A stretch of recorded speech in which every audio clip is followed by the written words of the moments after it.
এইচএসের পরে ফার্মাসি লাইনে যারা পড়াশোনা করতে চাইছো তাদের কাছে দুটি অপশন আছে। এটা হয়তো তোমরা অনেকেই জানো।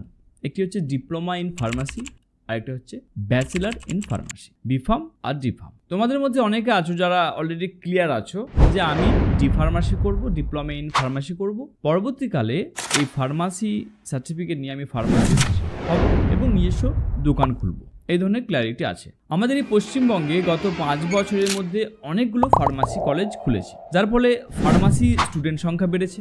এবার একটি ডাটা বলছে যে এই ফার্মাসি স্টুডেন্টদের এজ কিন্তু অলমোস্ট 40-র কাছাকাছি। মানে যতটা রানিং স্টুডেন্ট আছে যারা অলরেডি দোকান খুলেছে তাদের সংখ্যাটা অনেকটা বেশি। তো এই যে সিস্টেমটা অলরেডি আছে এই সিস্টেমে কিন্তু পরিবর্তন হতে চলেছে। অর্থাৎ যারা ফার্মাসিস্ট হতে চাইছো বা অনেক আছে যারা 40 বছরের বা 35 বছর হয়ে গেছে, হঠাৎ করে মনে হচ্ছে যে আমি ফার্মাসিস্ট হয়ে গেলে ভালো হয়, কারণ একটা যে মেডিকেল শপের জন্য প্রতি মাসে 5,000 বা 6,000 টাকা দিতে হয়, একটা হিউজ অ্যামাউন্ট। সেই অ্যামাউন্টটা আমি বাঁচাতে পারবো, কিন্তু কয়েকটা রুলস এখন বর্তমানে অ্যাপ্লিকেবল হবে। এই বিষয়টা আপনাদের অবশ্যই জানা উচিত এবং যারা নিউ স্টুডেন্ট, যারা রানিং পড়াশোনা করছো তাদের জন্য এই জিনিসটা জেনে রাখা উচিত। কী সেই রুল? এখন অবধি কী হয়ে আসছে না, আমি যখন কোনো একটি কলেজে পড়াশোনা করলাম, 2 বছরের পড়াশোনা কমপ্লিট হলো, আমার রেজাল্ট বেরিয়ে গেল, তারপর আমি ফার্মাসিস্ট হওয়ার জন্য অ্যাপ্লাই করলাম কলকাতার অফিসে। অ্যাপ্লাই করার 6 মাস কি ধরে নিচ্ছি যে 1 বছরের মধ্যে আমি ফার্মাসিস্ট হওয়ার জন্য একটা সার্টিফিকেট পেয়ে গেলাম ফার্মাসি কাউন্সিল অফ ইন্ডিয়ার কাছ থেকে। এখন কিন্তু যে রুলসটা এসেছে, একটি এক্সাম দিতে হবে।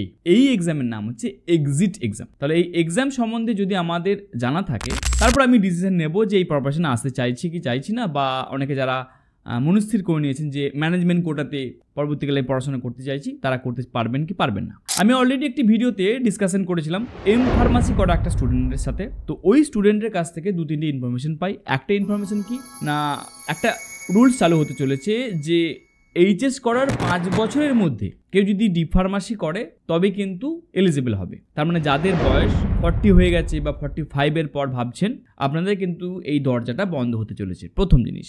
দ্বিতীয় যেটা হতে চলেছে, আমরা শুধু একটি কলেজে ভর্তি হলাম, অ্যাভারেজ পড়াশোনা করলাম, ঠিকমতো গেলাম না, কলেজের উপর ডিপেন্ড করে থাকলাম, কলেজ পাস করিয়ে দেবে এরকম ভাবনা চিন্তা থাকে অনেকের।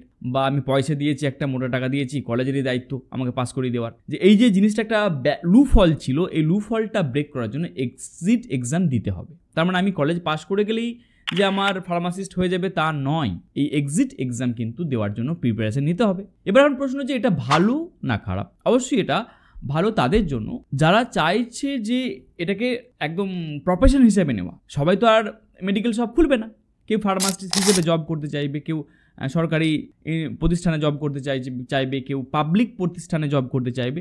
তাহলে তাদের জন্য তারা যে এলিজিবল হয়েছে, তারা যে একজন অথরাইজ হয়েছে, এই অথরাইজটা কে দেবে? এই অথরাইজ করার জন্য এক্সিট এক্সাম। তাহলে এক্সিট এক্সাম পাস করা স্টুডেন্টদেরকে আমরা বলতে পারি জেনুইন পড়াশোনা করা ছেলে, একটা ডেপথ নলেজ আছে এই ফার্মাসি বিষয়। কারণ ফার্মাসি করার পর আলটিমেট যখন প্রেসক্রিপশন সার্ভ হবে, সরকার এটাও চাইবে যে একজন দক্ষ ব্যক্তির হাত দিয়ে প্রেসক্রিপশনটা সার্ভ হোক, তার নলেজ থাকুক যে ওষুধ সম্বন্ধে। কারণ একটি ডেটা আমি পড়ছিলাম যে অল ওভার ইন্ডিয়াতে প্রচুর মিস প্রেসক্রিপশন সার্ভ হয় আমাদের ইন্ডিয়াতে, যার ফলে অনেক পেশেন্টের এফেক্ট পড়ে। সেই ক্ষেত্রেও সরকারের কাছে একটা ডেটা আছে। তো তার বিষয়ে তো তাই বলা যেতে পারে যে এই এক্সিট এক্সামের মাধ্যমে একটা স্টুডেন্ট তার অথরিটি আনতে পারবে যে না, আমি সত্যিকারের অথরিটি আছি। এবার এখন ভয়টা তাদের জন্য বা চিন্তা বা কপালে ভাঁজ ফেলার ব্যাপারটা সেই সকল ব্যক্তিদের জন্য যারা ভাবছিলেন যে আমি দোকান খুলে বসে আছি, আমি 80 সালে উচ্চ মাধ্যমিক দিয়েছিলাম বা 85 সালে উচ্চ মাধ্যমিক দিয়েছিলাম, যেমন তেমন করে একটা কলেজে ভর্তি হলাম, ওই ম্যানেজমেন্ট কোটাতে 2 লাখ লাগুক 4 লাখ লাগুক দিয়ে দেবো, যেটা একটা ভাবনা চিন্তা ছিল, অনেকে বুঝতে পারছেন। এটা কিন্তু সীমিত হয়ে যাবে। এটা বলা যেতে পারে যে আগামী 2-3 বছর পর এই গ্যাপিং পোর্শনটা কিন্তু হটে যাবে। তাহলে এই ক্ষেত্রে আপনাদেরকে বলবো, যেখানে পেমেন্ট করেছেন, বিশেষ করে যে কলেজগুলোতে, একটু চেক করে দেখুন যে আপনাকে এক্সিট এক্সাম দিতে হবে কিনা। তাহলে এক্সিট এক্সাম যদি দিতেই হয়, সেই ক্ষেত্রে কিন্তু আপনাকে পড়াশোনা করতে হবে। এখানে যে সিলেবাসটা আছে, 3টি পেপার মিলিয়ে পরীক্ষাটা হবে, অনলাইনে হবে, এমসিকিউ বেস হবে, যেমনটা নিট এক্সাম হয় ঠিক সেরকমই করা হচ্ছে। এই 3টি পেপারে টোটাল 8টা সাবজেক্ট থাকছে। 8টা সাবজেক্ট যেমন থাকবে তেমন একবার ডেপথ পড়াশোনা করতে হবে। এমসিকিউ বেস মানেই কি, যতক্ষণ আমি মানে ডেপথ পড়াশোনা করছি আমি অ্যান্সার দিতে পারবো না, ফেল করে যাব। আর এক্সামের যে টাইমটা হবে 3 ঘন্টা হবে, তো এটা আমাকে দেখে নিতে হবে। তার মানে আমাকে যথারীতি পড়াশোনা করতে হবে। আমি পয়সা দিলাম আমি সার্টিফিকেট পেয়ে যাব, এই জিনিসটা কিন্তু আর থাকছে না। তাহলে এই খবরটা কিছু মানুষের কাছে অবশ্যই ভালো, যারা রানিং স্টুডেন্ট, যারা পড়াশোনা করতে চাইছো, যারা কেরিয়ার হিসেবে নিতে চাইছো ফার্মাসিকে নিয়ে, তাদের জন্য অবশ্যই একটা ভালো খবর। আবার কোথাও না কোথাও একটা ডিসঅ্যাপয়েন্টমেন্ট ব্যাপার হতে চলেছে সেই সকল ব্যক্তিদের জন্য যারা চাইছিলেন যে অল্প মানে যেমন করে হোক নিজস্ব একটা ফার্মাসিস্ট করে নেবো, একটি টাকা বাঁচিয়ে নেবো, কোথাও না কোথাও এটা একটা ব্যারিয়ার আসতে চলেছে। তাহলে এখন প্রশ্ন যে এই এক্সিট এক্সামের জন্য প্রিপারেশন কি নেবো? আমি তোমাদের জন্য দুটো বই ডেসক্রিপশনে দিয়ে দিয়েছি। এই দুটো বই তোমরা অ্যামাজন থেকে কিনে প্র্যাকটিস করো বা যে কোনো জায়গা থেকে কেনা যেতে পারে। আমি অ্যামাজনে দুটো লিঙ্ক দিয়ে দিয়েছি, দুটো বই লিঙ্ক দিয়ে দিয়েছি। ওই দুটো বই কিনে প্র্যাকটিস তোমাদেরকে অনবরত করতে হবে এবং যথারীতি যখন অ্যাপ্লিকেশন ব্যাপার আসবে সেই অ্যাপ্লিকেশন ফিল আপ করে এক্সাম দিতে হবে। আর এই এক্সাম দিয়ে কিন্তু আমাকে 50% মার্কস পেতে হবে। 50% পেলে তবেই কিন্তু আমি ফার্মাসিস্ট হিসাবে এলিজিবল হতে পারবো, তা না হলে কিন্তু আমার পড়াশোনাটা বৃথা যাবে, মধ্যে কথা। ঠিক আছে, আশা করছি এই ইনফরমেশনটা তোমার কাজে লেগেছে এবং যারা অনেক সিনিয়র ব্যক্তিরা দেখেন আপনাদেরও উদ্দেশ্যে বলছি, যদি আপনি এই বছর ভাবেন যে এই ধরনের কনসেপ্ট একটুখানি যাচাই করে নিন।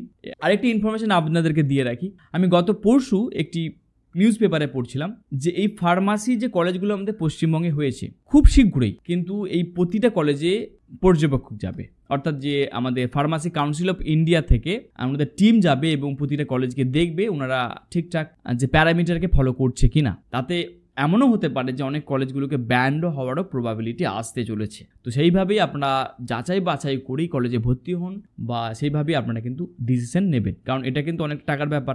আপনি যদি 1-2 লাখ টাকা ইনভেস্ট করে দেন সেই টাকাটা ফিরে পাওয়া মুশকিল হয়ে যাবে। যেমনটা আমরা বিএড কলেজের ক্ষেত্রে দেখেছি, অনেকগুলো বিএড কলেজে আমরা সম্প্রতি দেখলাম যে ব্যান্ড হয়েছে।